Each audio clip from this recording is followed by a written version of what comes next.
আসসালামু আলাইকুম। এই ভিডিওতে আমাদের আলোচনার বিষয়বস্তু মুক্তিবেগ। চিত্রে এই অংশ দ্বারা পৃথিবী বোঝাচ্ছে, যার ব্যাসার্ধ হচ্ছে আর। পৃথিবীর উপরে একটা টাওয়ার আছে এবং এই টাওয়ারের উপরে একজন ব্যক্তি দাঁড়ানো। এই ব্যক্তি যদি উপরে একটা ঢিল নিক্ষেপ করে, তাহলে ঢিলটা কিছুক্ষণ উপরে উঠে আবার নিচে নামবে, এবং সে যদি ঢিলটাকে আরও জোরে নিক্ষেপ করে আরেকটু উপরে উঠবে, তারপর আবার নিচে নামবে।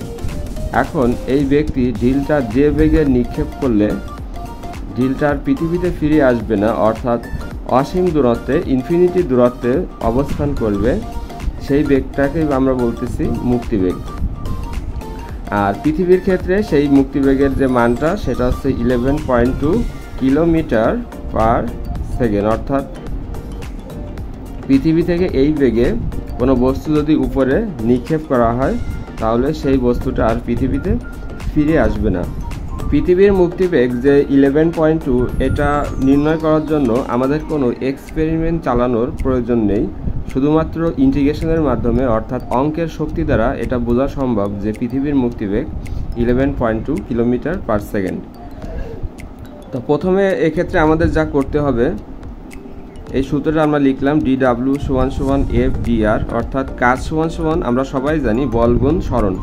এই সূত্রটা লিখলাম এই কারণে যে বস্তুটাকে যখন আমরা ইনফিনিটি বা অসীম দূরত্বে পাঠাবো, তখন বস্তুর উপরে কাজ সম্পন্ন হবে। সেই কাজের পরিমাণ, মোট কাজের পরিমাণ এখন আমরা নির্ণয় করব। তো DW দ্বারা বোঝাচ্ছে মূলত ক্ষুদ্র কাজ, আর DR দ্বারা বোঝাচ্ছে মূলত ক্ষুদ্র সরণ। তাহলে এখন ইন্টিগ্রেশনের মাধ্যমে আমরা জানি ক্ষুদ্র কোনো কিছুকে বৃহৎ আকারে প্রকাশ করা হয়।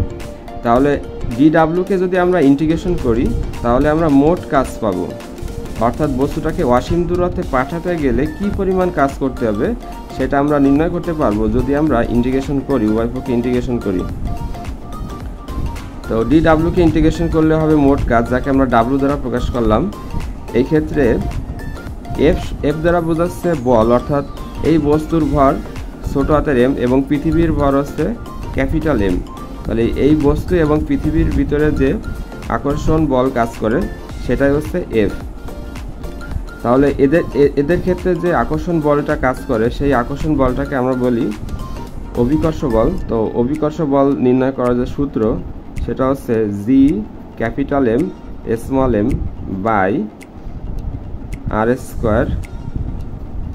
নিউটনের মহাকর্ষ সূত্র অনুযায়ী বল নির্ণয় করার সূত্র এইটা। এখন ইন্টিগ্রেশন করার জন্য আমাদের এখানে লিমিট প্রয়োজন। তো বস্তু প্রথমে ছিল ভূপৃষ্ঠে, তাহলে ভূপৃষ্ঠে যদি থাকে তাহলে পৃথিবীর কেন্দ্র থেকে সে মূলত আর দূরত্বে ছিল, তাহলে লোয়ার লিমিট হবে ক্যাপিটাল আর, এবং বস্তুকে পাঠানো হচ্ছে অসীম দূরত্বে, ইনফিনিটি দূরত্বে, তাহলে এখানে আপার লিমিট হবে ইনফিনিটি। এখন ইন্টিগ্রেশন করার সময় এই ক্যাপিটাল যে, এটা হচ্ছে ধ্রুবক, ধ্রুবকগুলো সব বাইরে বেরোয় আসবে। পৃথিবীর ভর, বস্তুর ভর, এরা হচ্ছে ধ্রুবক, এদেরকে ইন্টিগ্রেশন করা সম্ভব না, এজন্য এরা বাইরে আসবে। 1/r², এখানে আরটা হচ্ছে চলক, কারণ দূরত্ব পরিবর্তন হচ্ছে। G(M)(m). এবার 1/r²কে যদি আমরা ইন্টিগ্রেশন করি, 1/r² ইন্টিগ্রেশন করলে আমরা জানি হয় আছে -1/r।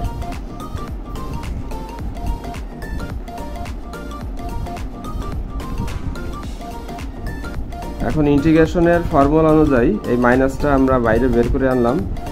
এবার উপর এইখানে আর এর জায়গায় প্রথমে ইনফিনিটি আসবে, 1/∞, আপার লিমিট আসবে মাইনাস, এই আর এর জায়গায় আসবে লোয়ার লিমিট ক্যাপিটাল আর। এবার আমরা জানি 1/∞ মানে হচ্ছে 0, তাহলে 1/∞ মান যদি আমরা 0 বসাই, আর এই মাইনাসে মাইনাসে প্লাস হয়ে যাচ্ছে, তাহলে আমরা কৃত কাজের যে মানটা পাবো সেটা হচ্ছে G(M)(m)(r). এইটা হচ্ছে আমার বস্তুকে ইনফিনিটি দূরত্বে পাঠাতে কৃত কাজের পরিমাণ। ইনফিনিটি দূরত্বে পাঠাতে এই পরিমাণ কাজ সম্পন্ন করা লাগবে। এখন আমরা জানি কৃত কাজ আর গতিশক্তির পরিমাণ সমান হয়, অর্থাৎ বস্তুকে অসীম দূরত্বে পাঠাতে যে পরিমাণ কাজ সম্পন্ন হবে, সেই পরিমাণ গতিশক্তি তাকে প্রয়োগ করা লাগবে, অর্থাৎ W = K। এবার W সমান আমরা পাইছিলাম G(M)(m)(r), আর কে হচ্ছে গতিশক্তি। গতিশক্তি নির্ণয়ের সূত্র হচ্ছে 1/2 mv²। তাহলে এখানে VE লিখলাম, VE দ্বারা বোঝাচ্ছে মুক্তিবেগ। তাহলে যে বেগটা প্রয়োগ করা আছে ওটা হচ্ছে মুক্তিবেগ স্ক্যাপ ভেলোসিটি, ভি দ্বারা বোঝায় স্ক্যাপ ভেলোসিটি। তো এখানে স্মল এম কারা যাচ্ছে, তাহলে ক্যালকুলেশন করলে মুক্তিবেগের যে মানটা আমরা পাবো ভি সমান সমান 2gm/r। এইটা হচ্ছে আমার মুক্তিবেগ নির্ণয় করার সূত্র, কোনো গ্রহের মুক্তিবেগ নির্ণয় করার সূত্র। ওই গ্রহের ভর, ওই গ্রহের ব্যাসার্ধ, আর এটা হচ্ছে মহাকর্ষীয় ধ্রুবক। তাহলে আমরা দেখলাম কোনো গ্রহের মুক্তিবেগ ওই গ্রহের ভরের উপর ডিপেন্ড করে এবং গ্রহের ব্যাসার্ধের উপর নির্ভর করে। এখন আমরা জানি যে কোনো গ্রহের অভিকর্ষ ত্বরণ G=gm/r²। তাহলে এইখান থেকে লেখা যায় gr = gm/r।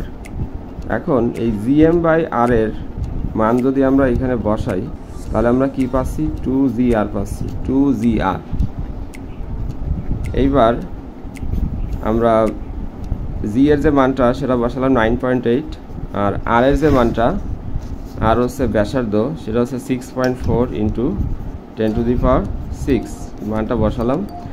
পৃথিবীর ব্যাসার্ধ আর পৃথিবীর অভিকর্ষ ত্বরণের মান বসালাম। বসানোর পরে ক্যালকুলেশন করলে আমরা পৃথিবীর মুক্তিবেগটা পাবো।